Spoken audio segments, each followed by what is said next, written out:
성교 성도 여러분, 5월 10일 수요 공부를 시작하겠습니다. 지난주에 우리가 공부했던 부분들 그 마무리를 조금 제가 오늘 하고 말씀을 드리겠다고 제가 말씀을 드렸는데요.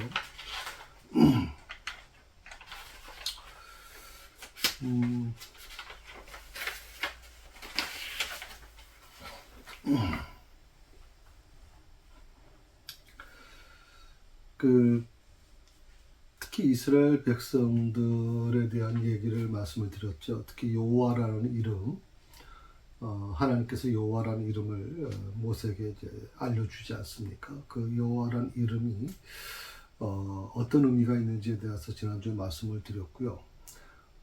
오늘은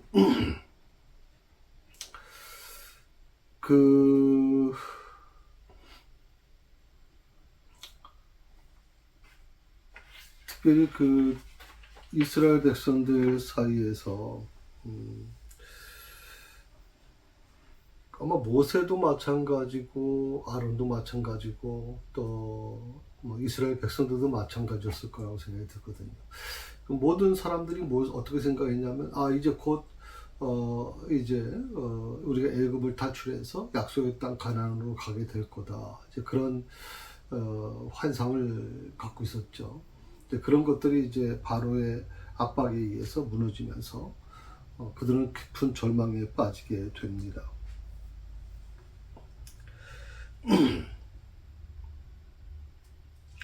어떻게 보면 이제 이스라엘 백성들에게 있어서는 이제 하나님과 모세에 대한 실망감이었고, 또 모세 입장에서는 이제 그런 이스라엘 백성들을 바라보면서 또 하나님께서 도와주지 않으시는 것에 대해서, 외면하시는 것에 대해서 굉장히 좀 불만을 갖고 있었던 것도 사실이겠죠. 그래서 지난주에 좀 이런 말씀을 드리면서 제가 마무리했던 것 같은데, 우리의 삶에도 마찬가지라고 그 말씀을 한번 드렸죠. 그래서 우리가 우리 자신을 한번 돌아보게 되면, 왜 하나님께서 내가 처한 환경을 보고만 계시는가? 왜 오랫동안 침묵하시는가? 다른 사람들의 눈에는 다 하나님이 보이는 것 같은데, 다른 사람들의 기도는 다 들어주시는 것 같은데, 왜 나에게만, 내 눈에만 보이지 않느냐? 나에게만 보이지 않으시는가? 이런 어떤 부분에 대해서 우리가 굉장히 회의감을 느낄 수밖에 없었던 거죠. 그래서, 그러다 보니까 우리의 신앙이 어떤 신앙으로 지금 바뀌어가고 있냐면, 하나님을 기대한다고 해서 달라질 게 없어. 라고 하는 그런 어떤, 절망적인 어떤 신앙으로 우리가, 좀 전락되는 경우가 많이 있습니다. 특별히 우리가 정말, 현실 이 세계가 너무 바쁘게 살죠. 또 저희 교회 교인들 같은 경우는 출퇴근만 거의 2시간씩 하시는 분들도 계시고, 이러다 보니까 굉장히 아주 힘들 수밖에 없어요. 집에 오면 다른 거 생각할 틈이 있겠습니까? 당장 또 아침 새벽에 또 나가셔야 되는데, 그러다 보면 몸이 전혀 5일 동안은 전혀 생각하지 못할 정도로 오직 세상적인 것에만 머리가 꽉 차 있겠죠. 그러니까 그렇게 바쁘고 고단하다 보니까 하나님을 잊고 살아갈 때가 많이 있었을 겁니다. 여기서 우리가 굉장히 중요한 것은 이스라엘 백성들만 실망했느냐, 이스라엘 백성들만 절망한 것이냐, 그렇지 않다는 거죠. 모세도 역시 실망하고 절망했던 것 같습니다. 그때 하나님께서 모세에게 말씀하십니다. 애굽 왕 바로에게 가서 이스라엘 자손을 보내라고 말하라고 하는 겁니다. 방금 전에 다녀왔잖아요. 다녀와가지고 그야말로 바로의 계략에 빠져가지고 정말 바로는 보낼 생각이 없다는 걸 모세도 그렇고 이스라엘 백성도 이제 알게 된 거니까. 그래서 하나님께 찾아와서 막 울부짖으면서 하나님 어떻게 이럴 수가 있습니까? 라고 따지고 있는데, 그런데 하나님께서 뭐라고 그러시냐면 애굽 왕 바로에게 다시 가라. 그리고 이스라엘 백성을 보내라고 말해라. 얘기하는 겁니다. 그러자 이 모세가 이렇게 말합니다. 이스라엘 사람들도 제 말을 듣지 않는데 바로가 제 말을 듣겠습니까? 저는 입이 둔한 사람입니다.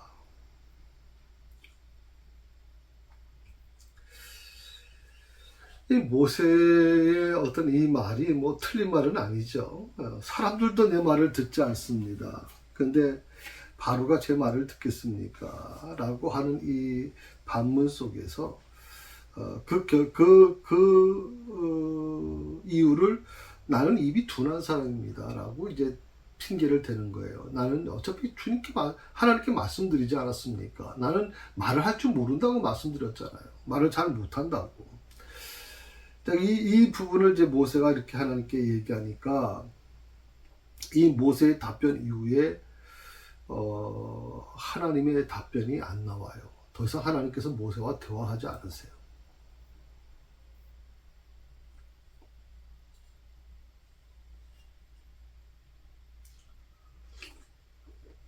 다만 어떤 말씀만 기록되어 있냐면 하나님께서 모세와 아론에게 말씀하셔서 그들로 이스라엘과 바로에게 명을 전하고 이스라엘 자손을 애굽 땅에서 인도하여 내게 하셨다. 그런 내용만 지금 기록되어 있어요.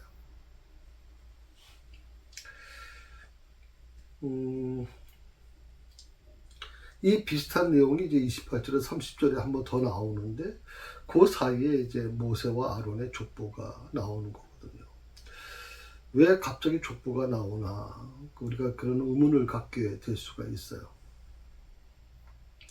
모세는요 자신이 부족함 때문에 이스라엘 백성들과 바로를 설득하지 못했다고 그렇게 생각했어요.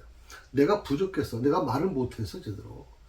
다시 말하면 내가 좀 언변이 약해서 그래서 이스라엘 백성들과 바로를 설득하지 못했다라고 스스로 자괴감이 빠지는 거예요.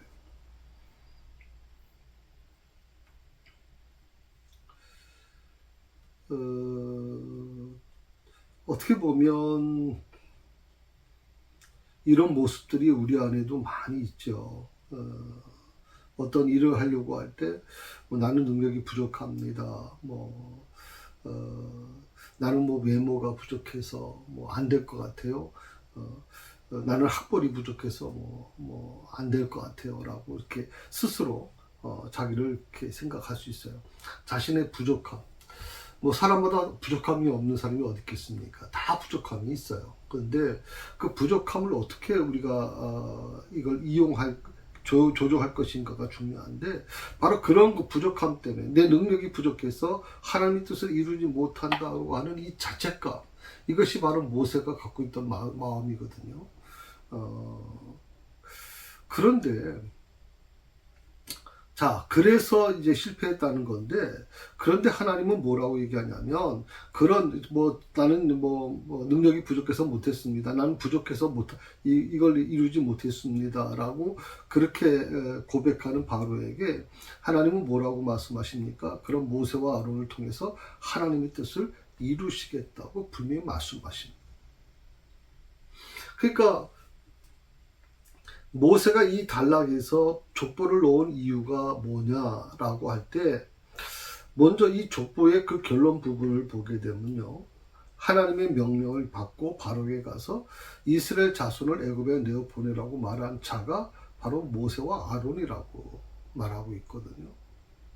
모세가 나는 부족합니다. 능력이 없습니다. 나는 못합니다. 그래서 나는 못하는 겁니다. 나는 도저히 바로의 대적이 되지 못합니다. 바로는 절대 내 말을 듣지 않을 겁니다. 라고 말할 때 하나님께서는 뭐라고 말씀하시는 거예요? 모세와 아론이 태어나기 전부터 일을 계획하셨고 준비하셨다고 말씀하시는 거예요. 너가 태어나기 전에 이미 나는 그것을 계획하고 준비했다는 거예요. 그게 뭐냐면 바로 족보라고 하는 거예요. 이 족보라고 하는 것은 나를 존재하게, 내가 이 땅에 존재할 수 있었던 이유지만 그것을 이루기 위해서 내 부모님, 내 할아버지, 증조할아버지, 이렇게 그 조상들이 있잖아요. 그분들에 의해서 내가 오늘 여기 와 있는 거 아니에요. 하나님은 바로 그걸 얘기하고 계시는 거예요. 너가 오늘 존재하는 것은 너와 나와의 관계만이 아니야. 너희 조상들에게, 너가 태어나기 전에부터 있었던 너희 조상들에게 하나님께서 하셨다라고 하는 거예요. 준비하셨다는 거예요. 그런데 재밌는 것은 이 족보가 특별히 아론에게 집중되어 있다라고 하는 거예요. 뭐 우리가 아다시피 이 출애굽기서의 가장 그 대표적인 인물은 모세 아닙니까? 모세가 말을 못합니다. 뭐 자꾸만 이렇게 빼니까 하나님께서 그 형 아론을 데려다가 이제 보조 역할을 시켰는데, 근데 이 족보에서는 오히려 형 아론에게 집중되어 있어요. 나는 말이 둔합니다라는 모세에게 하나님께서 뭐라고 말씀하시냐면, 말을 잘하는 내 형 아론이 있지 않느냐고 말씀하시거든요. 그리고 7장 1절에서 하나님은 내 형 아론은 내 대언자가 되리라고 말씀하십니다. 혹시 여러분 어려운 환경에 있습니까? 어려운 처지에 있나요? 지금 어떻게 해볼 수 없는 절박함 속에 여러분 놓여져 있습니까? 내가 지금 처한 현실이 도저히 인정하고 싶지 않는, 도저히 어떻게 해볼 수 없는 그런 절박함 상황이라고 그렇게 생각하십니까? 그런 어려운 현실 때문에 여러분 절망하지 마십시오. 나의 부족함과 능력이 없음 때문에 낙심하지 마십시오. 그 이유는 뭐냐면 하나님께서 내 형편을 아신다는 거예요. 내가 지금 무엇이 부족하고, 내가 무엇이 연약하고, 내가 무엇이 다른 사람보다 좀 부족한지 주님이 이미 알고 계시단 말이에요. 그럼에도 불구하고 내가 너를 선택했다, 내가 너를 택했다라고 하는 말씀을 주시는 거예요. 학벌이 부족하세요? 능력이 부족하다고 생각하세요? 그거 알면서 하나님이 나를 부르셨어요. 그러니까 여러분 자꾸만 이런 부분에 대해서 세상적인 어떤 기준에 의해서 나는 학벌도 부족하고 능력도 부족하고 그런 여러 가지 인간적인 어떤 그런 부족이 있어, 부족함이 있어, 그래서 나는 안 돼, 할 수 없어 라고 생각할지 모릅니다. 그런데 그럼에도 불구하고 그 부족한 실력을 주님은 알고 계시다고 하는 거예요. 그럼에도 불구하고 하나님께서는 나의 부족한 실력을 가지고 있는 나를 택하셨고, 그리고 부르셨고 하나님의 백성으로 살아가게 하셨다는 겁니다. 바로 이것이 가장 중요한 문제예요. 이것이 바로 중요한 문제예요. 내가 생각하는 거, 능력이 부족하고, 능력이 있어야 되고, 돈이 있어야 되고, 학벌이 있어야 되고, 외모가 있어야 되고, 이런 것들이 어떻게 보면 이 세상의 기준에 보면, 이 세상에서는 그것이 아마 성공의 기준이 될 수 있을 겁니다. 그러나 하나님의 기준은 아니에요. 하나님께서는, 하나님 입장에서 보면 그것은 아무 문제도 안 되는 거예요.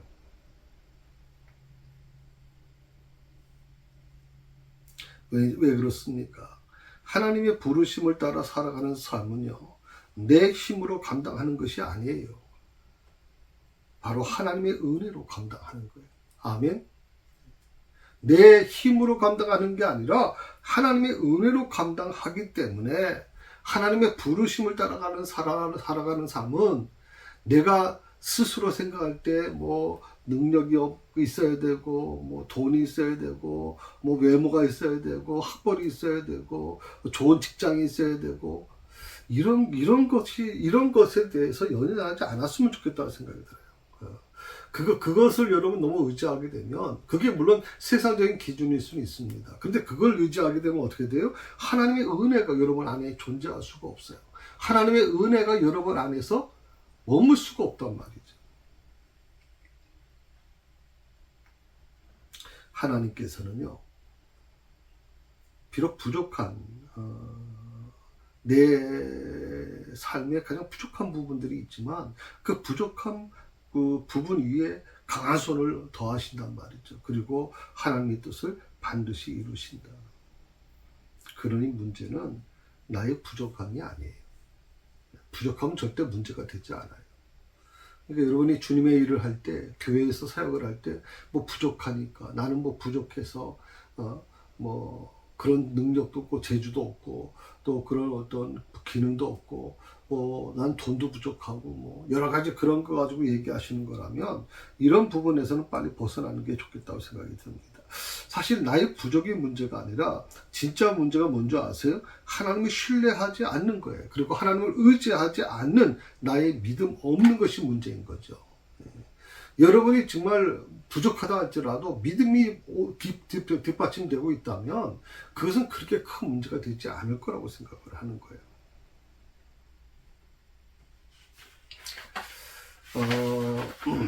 예, 오늘 한번 보시면 저기 6장 3절의 말씀을 보시게 되면 전능의 하나님이라고 얘기를 하죠. 예, 내가 아브라함과 이삭과 야곱에게 전능의 하나님으로 나타났으나 전능의 하나님, 예, 2번 그 숫자가 있잖아요. 전능의 하나님 앞에 그 보면 에이샤다이라고 해서 에이샤다이. 이 에이샤다이라고 하는 것은 보통 우리가 표현할 때 전능자라고 쉽게 표현을 합니다.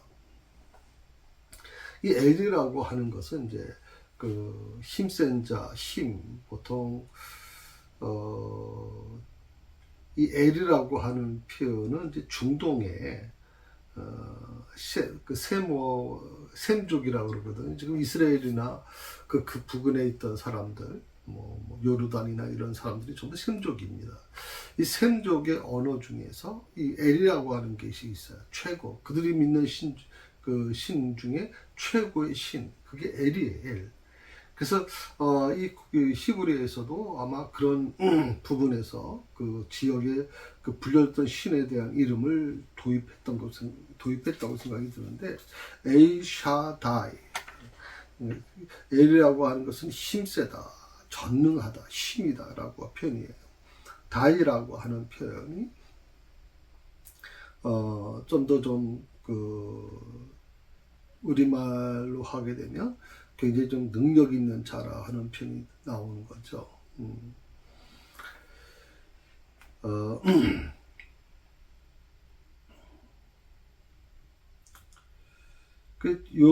이 부분은 우리가 이제 특히 이스라엘 백성들이 이 하나님에 대한 부분을 굉장히 여기에 많이 의존합니다. 그러니까 전능의 하나님, 엘샤다이의 하나님이다. 그 부분을 얘기하는 거죠. 강하고 능력 있는 하나님의 모습을 얘기해주고 있어요. 이 표현이 욥기서에만 나온 그 구약 성경 전체를 보면 48번 정도 나오고요. 또 욥기서에 주로 좀 나와요. 에이샤다이라고 하는 에이샤다이 하나님에 대해서 욥기서 5장 18절에 하나님은 아프시게 하시다가 싸매시며 상하게 하시다가도 고치시나니. 하나님은 여기서 이제 하나님이라고 하는 표현은 바로 에이샤다이 하나님을 얘기해요. 에이샤다이 하나님은 아프시게 하다가도 싸매시고 상하게 하시다가도 고치신다라고 표현을 합니다. 이 에이샤다이라고 하는 이름이 신약에 와서는 이제 데오스라고 하는 이름으로 이제 사용되죠. 하나님이라는 이름이, 물론 이제 신약에는 헬라어에서 얘기한 거죠. 히브리에서는 에이샤다이라고 하는 표현을, 신약에서는 데오스라고 하는 표현으로 쓴다. 그렇게 이해하시면 될 것 같습니다. 4절에 있는 말씀입니다. 출애굽기 6장 4절에 있는 말씀을 한번 보십시다. 4절 같이 있습니다. 가나안 땅, 또 그들이 거류하는 땅을 그들에게 주기로 그들과 언약하였더니. 가나안 땅에 대해서 나옵니다. 가나안 땅이 대체 어디냐? 그 이스라엘 백성들, 하나님께서 아브라함에게도 이 가나안 땅에 대한 부분을 말씀하셨고, 또 주변에서 보면 계속 이 가나안 땅, 약속의 땅을 가나안 땅이라고 얘기를 한단 말이에요. 그래서 가나안 땅이 어떠냐? 한번 이 지도 한번 보이십니까? 예, 보이시면 여러분 잘 보시면 지금 이스라엘 지금 지도입니다. 그 가운데 파란색이 있죠. 이게 바로 이제 여러분 잘 아시는 이제 갈릴리를 중심으로 해서 나타나는 거죠. 이제 갈릴리 중심으로 이 좌측과 우측으로 구분되죠. 우측은 이제 지금 이스라엘의 땅이고, 이쪽 좌측은 지금 요르단이라고 생각하고 바로 위가 이제 시리아고 그 다음에 위가 레바논입니다. 그리고 밑에가 이제 사우디아라비아 이렇게 해서 전체 이제 이스라엘을 둘러싸고 있는 거죠. 이쪽은 이제 애굽이죠.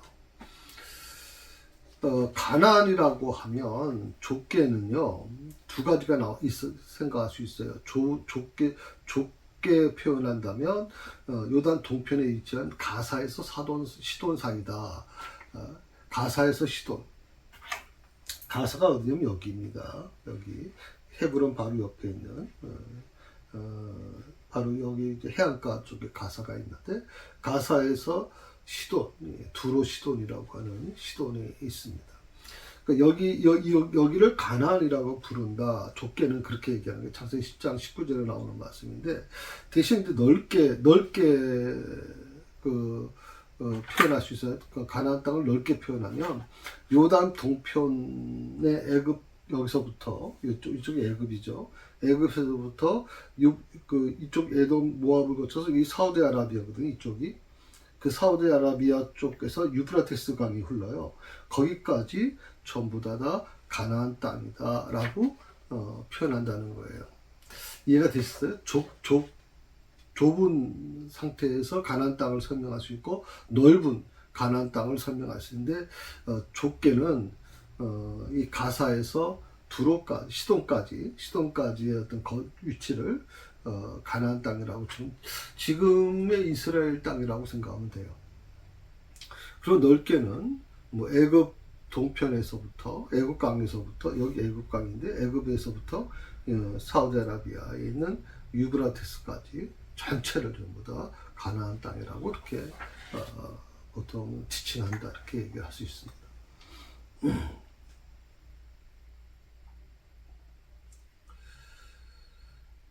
사실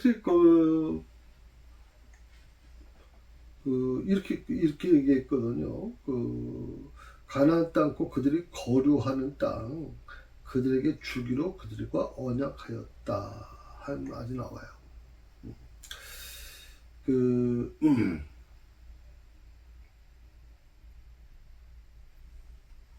거류한다.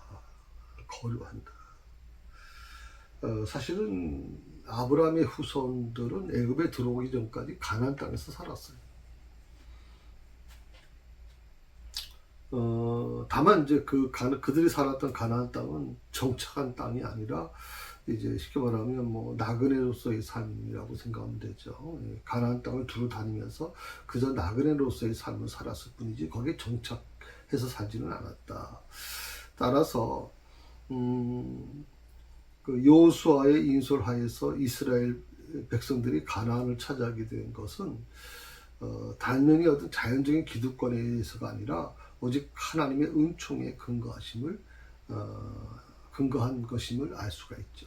여호수아 1장 2절에 있는 말씀이 바로 그걸 설명하고 있습니다. 그리고 또 하나 밑에 보게 되면 4절에 그들과 언약하였더니 언약하다. 그 언약하다라고 하는 이 부분은요. 히브리어 보게 되면 쿰 액트 베르트라고 있어요. 쿰. 예수님도 그렇게 한번 말씀하셨죠. 신약성에도 뭐 달리다 쿰이라는 표현을 썼거든요. 이 쿰이라고 하는 것이 어떻게 보면 선포하다는 뜻이 있어요. 선포. 일어나라 쿰 선포하는 거죠. 예, 일어나라.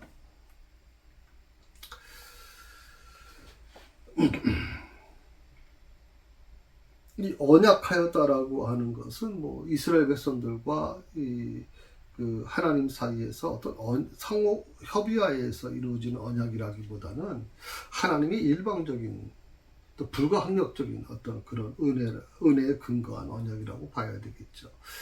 이스라엘 백성들의 의지와는 상관없이 하나님이 일방적인 그리고 불가항력적인 은혜에 근거한 언약이다.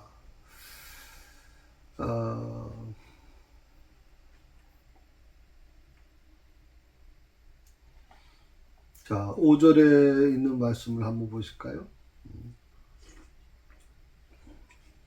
출애굽기 6장 5절 같이 있습니다.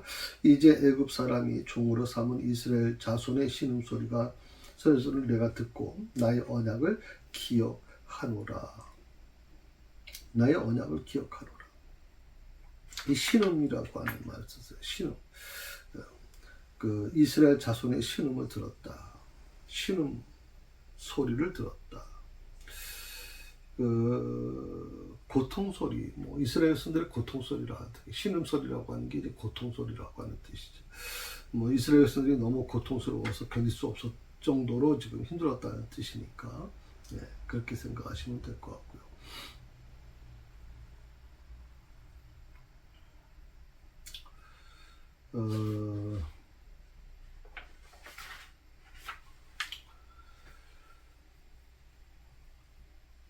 사람은 누구나 이제 어려움 속에 있으면 당연히 뭐 그런 고통 소리를 낼 수밖에 없잖아요. 우리가 조금 뭐 발가락을 다쳤다거나 아니면 뭐 손가락을 다쳤어도 우리가 신음 소리가 나잖아요. 너무 아프면 정말 견딜 수 없을 정도로 이렇게 고통스러우면 고통 소리를 내죠. 신음 소리를 낸단 말이죠.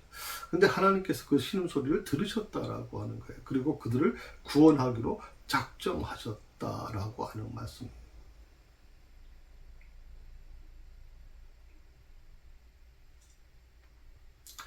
그리고 또 밑에 보게 되면 이제 손의 신음 소리를 내가 듣고 나의 언약을 기억하노라. 언약을 기억한다.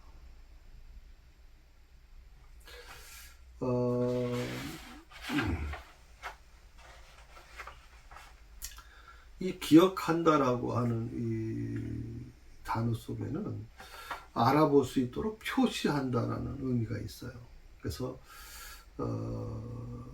과거에 잊고 있다고 들어 생각난다는 뜻이 그런 뜻이 아니라 이미 확정된 언약을 성취할 때가 비로소 도래했다는 의미로 사용되고 있다고 생각하면 돼요. 우리가 또 보통 다이어트 같은 데 보면 이제 중요한 계획이나 행사가 있으면 표시해 놓지 않습니까? 마치 그런 거 같은 거죠. 예. 그래서 갑자기 생각나서 뭐 갑자기 과거를 언약을 다 잊고 있다가 갑자기 이스라엘 선들이 막 고통 소리를 듣고 막 우리를 버리십니까 하니까 하나님이 그때 생각나느냐 그게 아니라 거죠. 예. 하나님이 때가 이제 됐다라고 하는 뜻이에요. 그래서 하나님은 당신의 때 당신의 경륜을 따라 역사를 운행해 가신다고 성경은 그렇게 얘기하고 있어요.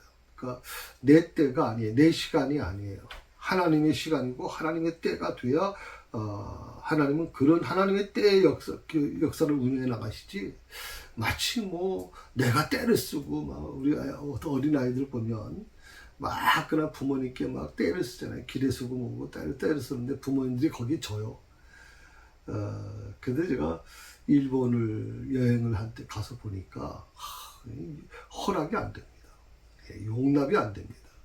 엘리베이터 안에서도 그렇고요. 아이가 때를 쓰니까 사람들 다 보는 앞에서 매를 대하는데 엉덩이를 치고 막 굉장히 무섭게 대하거든요. 사람들이 보는 앞에서 그렇게 해요. 우리는 어떤 교육적인 부분에서 체벌을 해도 문제가 되죠. 이거 지금. 그러니까 아이들이 통제장치가 지금 없어요. 거의 통제장치가 지금 사라졌다고 봐야 돼요. 그러니까 아이들의 인권에 대한 부분을 강조하다 보니까 훈계를 할 수 없는 정도가 됐어요. 요즘에는 이제 부모님도 자녀를 이제 혼내고 또 체벌을 하게 되면 부모도 문제가 됩니다. 그래서 요즘 학교의 선생님들이 그래서 이런 얘기를 하더라고요. 이제 더 이상 뭐 체벌 같은 거 필요 없어요. 애들 뭐 훈계시키고 뭐 바로 잡겠다고. 이제는 그런 거 안 해요. 안 합니다. 그냥 뭐 공부할 사람은 하는 거고 잘 사람은 자는 거고 딴짓 할 사람은 딴짓 하는 거고 이렇게 하다 보니까 어떻게 됐어요? 뭐 교육부에 돈을 어마어마하게 투자하는데도 불구하고 놀랍게도 그 정규과정을 밟은 아이들인데도 불구하고 뭐 수학 같은 경우에도 기초적인 것도 모르고요. 또 이 국어 같은 경우에도 언어 같은 경우에도 굉장히 지금 문제가 많아요. 지금 그러니까 공부를 포기한 상태예요. 그러니까 누구도 관여하지 않는 거예요. 선생님도 관여 안 하고 부모도 관여 안 하고 다 관여 안 해, 지금. 그러니까 이것이 과연 옳은 건가 하는 생각이 좀 들 때가 있어요. 아무리 인권이 중요하더라도 교육적인 어떤 훈계까지 이걸 뭐 물론 체벌이라고 하는 게 선생님들의 감정이 담겨져 있고 뭐 문제가 있을 수 있어요. 그거는 분명히 뭐 문제가 있을 수 있지만 그 문제 때문에 가장 중요한 아이들을 바로잡고자 하는 그 선생들의 열정까지 다 무너뜨려 버리고, 그래서 체벌이 이루어지지 않다 보니까 학교의 어떤 교육은 다 지금 무너질 대로 무너진 상태가 됐죠. 이런 부분을 우리가 어떻게 감당할 것인가 한번 좀 신중하게 될 필요가 있다고 생각을 합니다.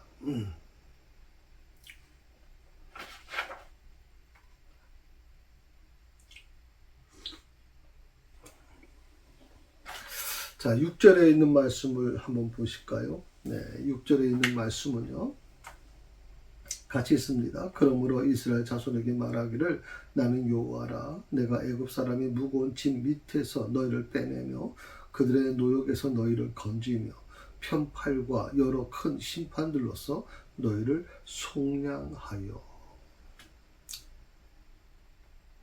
속량했다라고 하는 이 표현은 원래 그 개역 한글판에는 이제 구속하여라고 하는 말을 썼는데, 글쎄 속량이라고 하는 말이 더 물론 뭐 개역 개정에서 새로 이제 좀 더 이거 구속이라는 말을 좀 바꿨습니다만은, 속량한다 이 말도 좀 일부 좀 어렵게 느껴질 수도 있죠.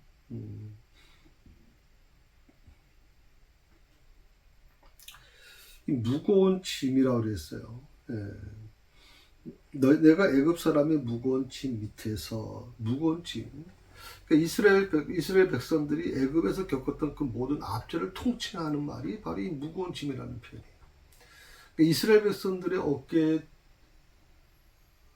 어깨를 짓누르고 있던 거, 어떻게 보면 정말 무거운 짐이죠. 너무 힘든 겁니다.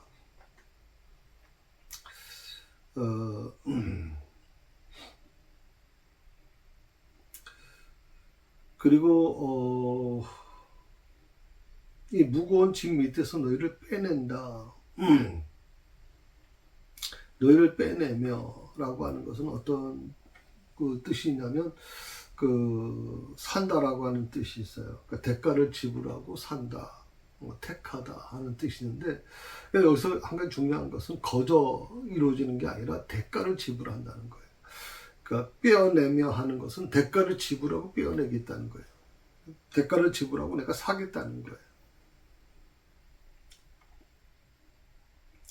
이 말을 이렇게 해석할 수 있어요. 이는 하나님께서 이스라엘을 애굽의 속박에서 구출해내시기 위해서 얼마나 노심초사하셨는가를 잘 보여주는 말이라고 생각해요.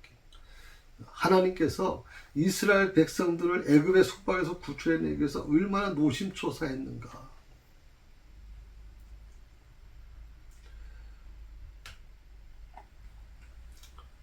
이거는 어떻게 보면 이제 예수님께서 이 땅에 오셔서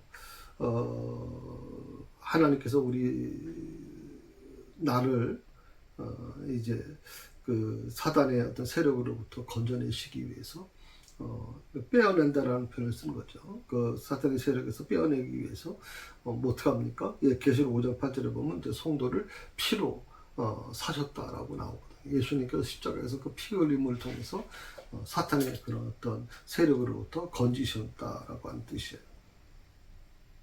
바로 그걸 연상할 수 있는 거죠. 그러니까 뭐 가만히 있으면 하나님께서 신이시니까 하나님께서 뭐 마음대로 그렇게 하실 수 있다고 생각할지 모르지만, 하나님께서도 이스라엘 백성들을 애굽의 속박에서 구출해내시기 위해서 이 표현이 굉장히 인간적인 표현일 수도 있어요. 노심초사하셨다라고 하는 표현이. 근데 이 표현이 오히려 우리가 지금 믿는 하나님에 대한 표현으로서는 참 좋은 표현 아닌가 생각을 좀 해봅니다. 그리고 그 뒤에 보시게 되면 십자가 애굽 사람의 무거운 짐 밑에서 너를 빼내며 그들의 노역에서 너희를 건지며라고 그랬거든요. 건지며. 그러니까 하나님의 구원의 활동의 다양한 모습을 보여주는 건데, 그 건지다라고 하는 표현은 몇 가지 표현이 있어요. 탈출시킨다, 구원한다, 탈취한다라고 하는 표현이 있는데, 하나님의 구원의 활동에 대한 부분을 잘 설명해 주는 단어라고 생각을 합니다. 그리고 그 다음에 보게 되면 그들의 노역에서 너희를 건지며 편팔과 여러 큰 심판들로서 너희를 속량하겠다. 편팔. 팔을 편다는 것은 어떤 행동을 본격적으로 개시하겠다는 뜻이거든요. 팔을 편다. 팔을 이렇게 움켜쥐고 있다가 이 팔을 핀다라고 하는 것은 어떤 행동을 구체적으로 본격적으로 하겠다라고 하는 어떤 그런 의도가 거기 포함되어 있어요. 그러니까 편팔은 강한 손, 1절에 보면 강한 손이라고 나오죠. 예. 내가 바로에게 하는 일을 내가 보이라. 강한 손으로 말미암아. 강한 손이라는 표현이 1절에 나오는데, 이 편팔은 강한 손과 더불어서 하나님의 적극적이고도 강력한 활동을 의미하는 그런 어떤 표현입니다. 이걸 보통 신인 동영성론이라고 이렇게 표현하는데, 하나님의 어떤 그런 적극적인 개입, 활동, 이것을 어떤 의미하는 것이죠. 편팔. 그 다음에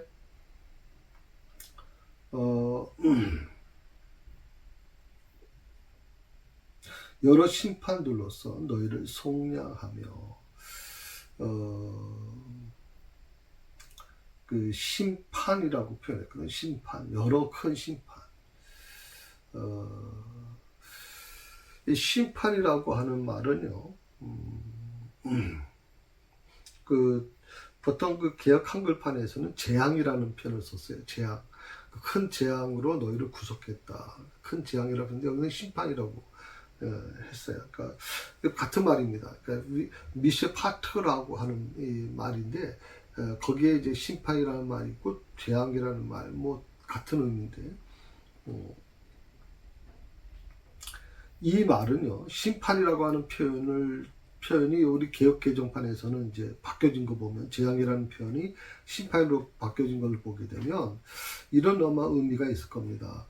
애굽에 임하게 될 심판이 단순한 이적 사건이 아니다. 재앙이라고 하면 그런 어떤 재앙이라는 표현이 심판이라고 하는 표현을 좀 감소시킬 수 있다면, 애굽에 임한 심판은 단순한 이적 사건이 아니라 하나님의 공의로운 심판의 성격을 띠고 있다. 그걸 이제 설명해 주기 위해서 오늘 여기서 말씀하시는 재앙이라고 하는 표현을 심판으로 이제 번역을 한 거죠. 심판으로 너희를 속량했다라고 하는 말을 쓰고 있습니다.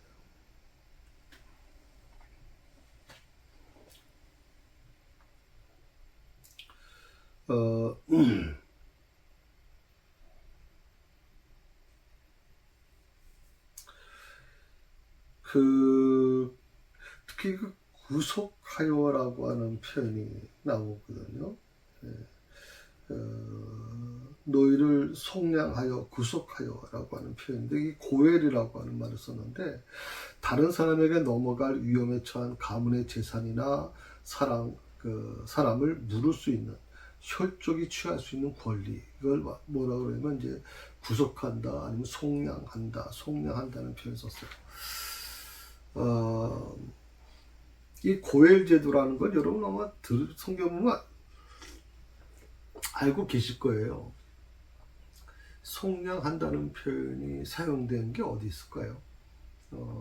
룻기서에 나오죠. 룻기서에 이 룻이 굉장히 좀 열악한 환경에 있지 않습니까? 그때 보아스가 이 고엘 제도를 통해서 이제 룻을 받아들이게 되죠. 그래서 그 친척 관계에 있는 사람들은 그 집안의 가문의 재산이나 사람을 물을 수 있는, 그 혈족만이 가질 수 있는 그런 어떤 특권입니다. 그래서 사실 어떻게 보면 이건 굉장히 그 사회에서, 이스라엘 사회에서 굉장히 중요한 거였죠. 왜냐하면 그 당시에는, 그래서 남편이 죽었다 하면 당연히 여자 혼자 먹고 살 수가 없잖아요. 아이를 어떻게 키우면서 먹고 살겠습니까? 요즘 현대 사회가 아니잖아요. 과거에는. 그러다 보니까 그 여자의 몸으로 살아가기 힘들 경우에 그 친척 중에 한 사람이 그 사람을 대신해서 그 죽은 남편을 대신해서 그 가정을 쉽게 말하면 이제 돕는 겁니다. 그래서 그 가정의 자녀들이 성장할 때까지 뒷받침해 주는 역할이 바로 이 고혈제도라는 거죠. 그래서 이건 굉장히 어떻게 보면 중요한 제도입니다. 사회를 지탱하는 아주 굉장히 중요한 제도죠. 이 고엘 제도를 하나님께서는 지금 이스라엘 백성들에게 이렇게 말씀하시는 거예요. 하나님께서 이스라엘의 가장 가까운 혈족이 되게 되어주겠다. 그래서 애굽의 압제로부터 벗어나게 해주시겠다고 말씀하시는 거예요. 그게 바로 고엘 제도의 의미를 하나님은 지금 모세를 통해서 말씀하고 있는 거예요.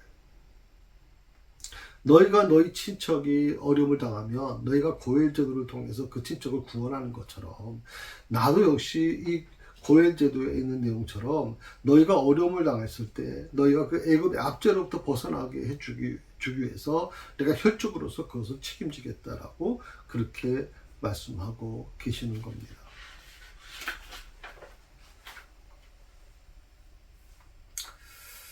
어, 7절에 이제 말씀을 보게 되면요.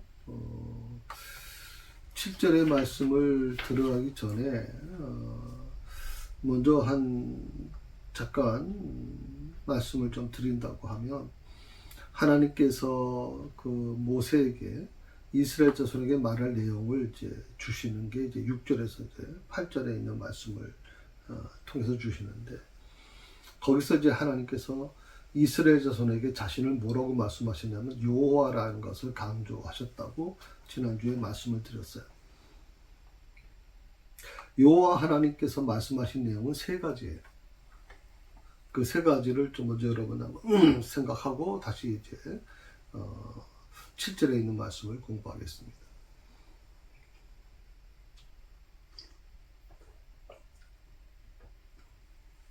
첫째로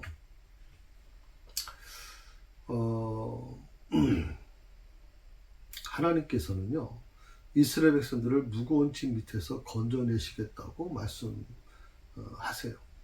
그래서 우리가 지금 여기 읽었던 6절에 있는 말씀처럼 내가 애굽 사람의 무거운 짐이라고 하는 것은 노역이라고 하는 표현이라고 생각해요.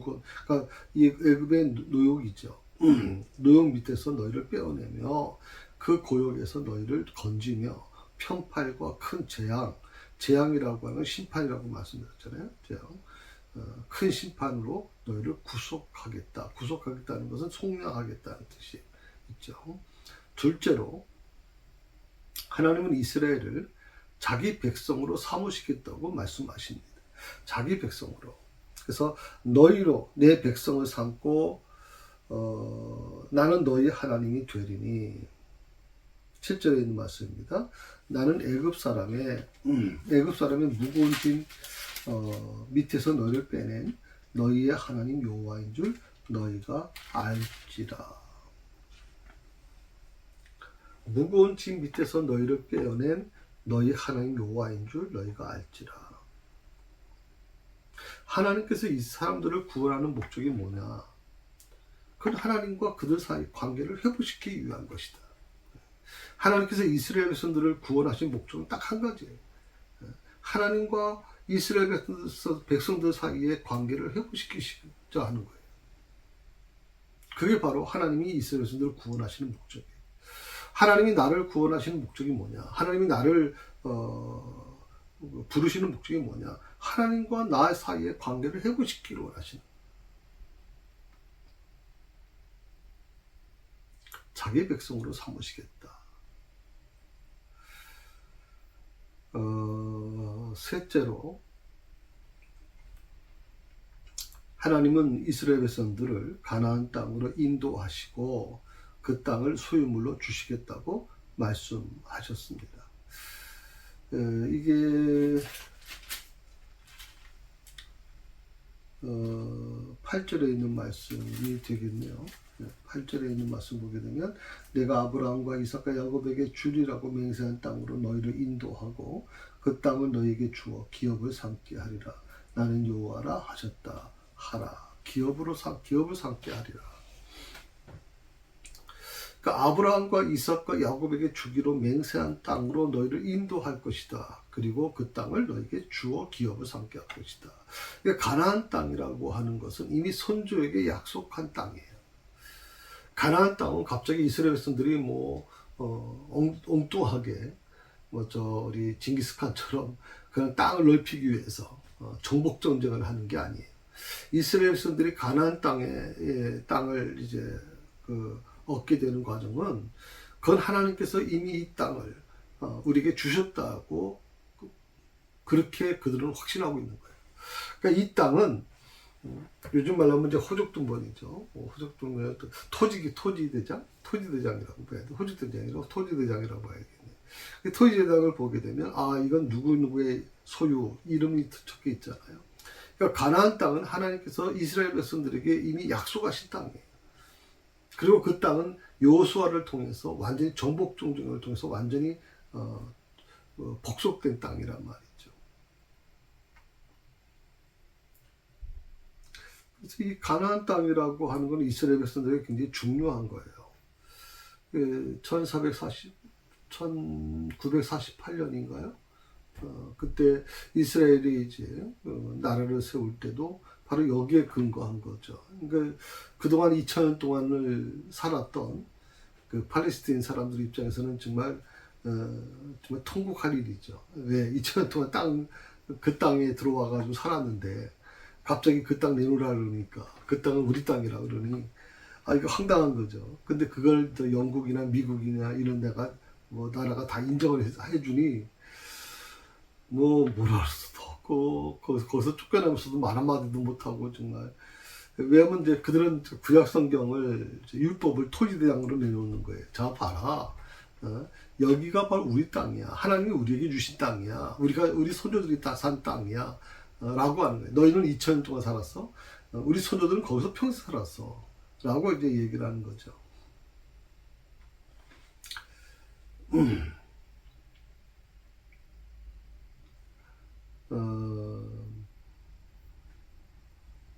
특별히 그 7절의 말씀을 보게 되면 삼는다, 너희를 내 백성으로 삼는다라고 나와요. 이 삼는다라고 하는 것은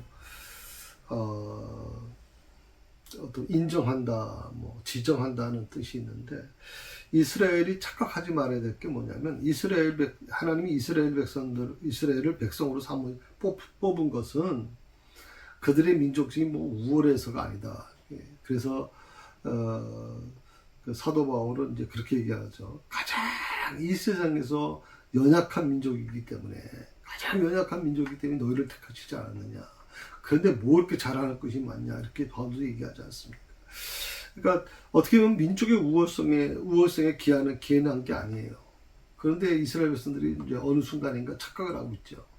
우리 민족이 특별한 민족인가 보다, 그렇게 착각을 하고 있는 건데, 하나님이 이스라엘을 뽑은 것은 바로 그 민족의 우월성 때문이 아니다.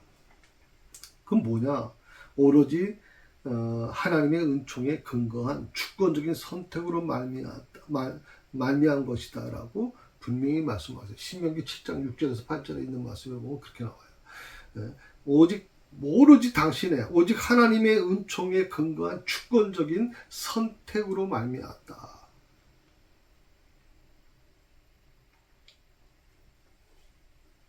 하나님께서 이스라엘을 공식적으로 당신의 백성으로 삼으신 것은 바로 시내서 사건인데요.